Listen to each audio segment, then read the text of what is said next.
Milk, cream, vinegar, and salt. 4 simple ingredients to make this creamy ricotta cheese. Drizzle it with some olive oil and it's delicious.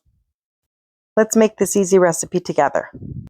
I will be using my Dutch oven to make this ricotta cheese, but you could use any pot. This is just my vessel of choice. I find Dutch ovens heat more evenly than a stainless steel pot. Next, I'll be adding the whole milk. It is important to use milk with high fat concentration, so that's why I'm using the 3.25% whole milk. Next, I'm adding some heavy cream, so again, high fat concentration.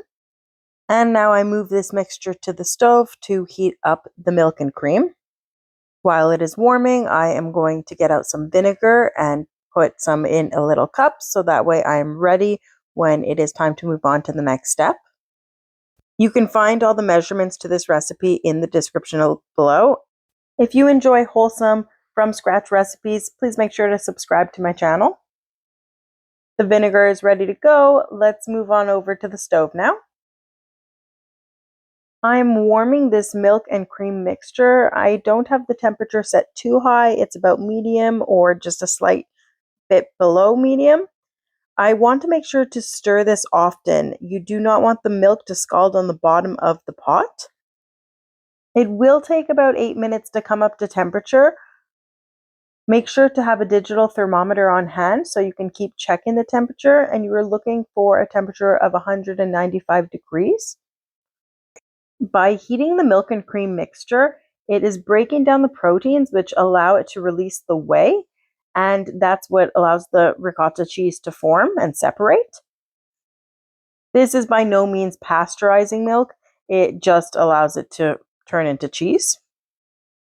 You don't want to rush this process because if you heat the milk too quick or to too high of a temperature, it can easily curdle on you. So take it slow and just keep checking the temperature as you see me doing here. Once your milk and cream mixture have come up to temperature, then it's time to add the vinegar. You're going to just add the vinegar directly to the pot, kind of move it around with a spatula, give it a couple stirs, and you will instantly see the separation between the cheese and the whey.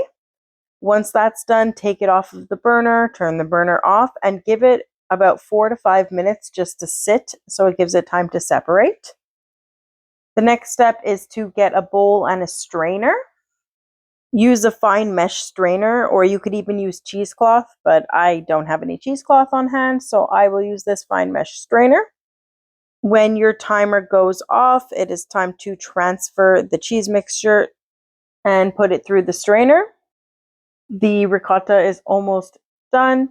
You want to give it a couple minutes for the liquid to drain from the cheese. Make sure not to throw out that liquid either. You can use it to add some protein to a bread mixture. I often will use the whey to make my overnight bread loaf. I can link that recipe down below so that you can give that a try as well. I tend to make ricotta fairly often because I buy a lot of milk. I have 3 younger kids that are drinking milk and a baby, and sometimes what happens is I just buy too much milk and realize that it's about to expire, so instead of letting it go to waste, I'll make ricotta with it, and then I can use this ricotta for so many different dishes.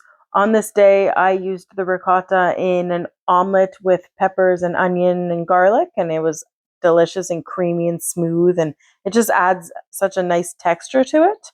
I also used some of it the following day in a sun-dried tomato and garlic pasta sauce. It's such a versatile cheese that adds a richness to your meal. Here I am going to transfer the ricotta to another bowl, and this will be my final product that I will be using. Now remember, this ricotta is currently unseasoned, so I recommend adding some nice sea salt to it. You want to mix it into the ricotta slowly, make sure not to oversalt it, and then drizzle a high quality olive oil. It was creamy, dreamy, and delicious. Give it a try and let me know what you think. Enjoy.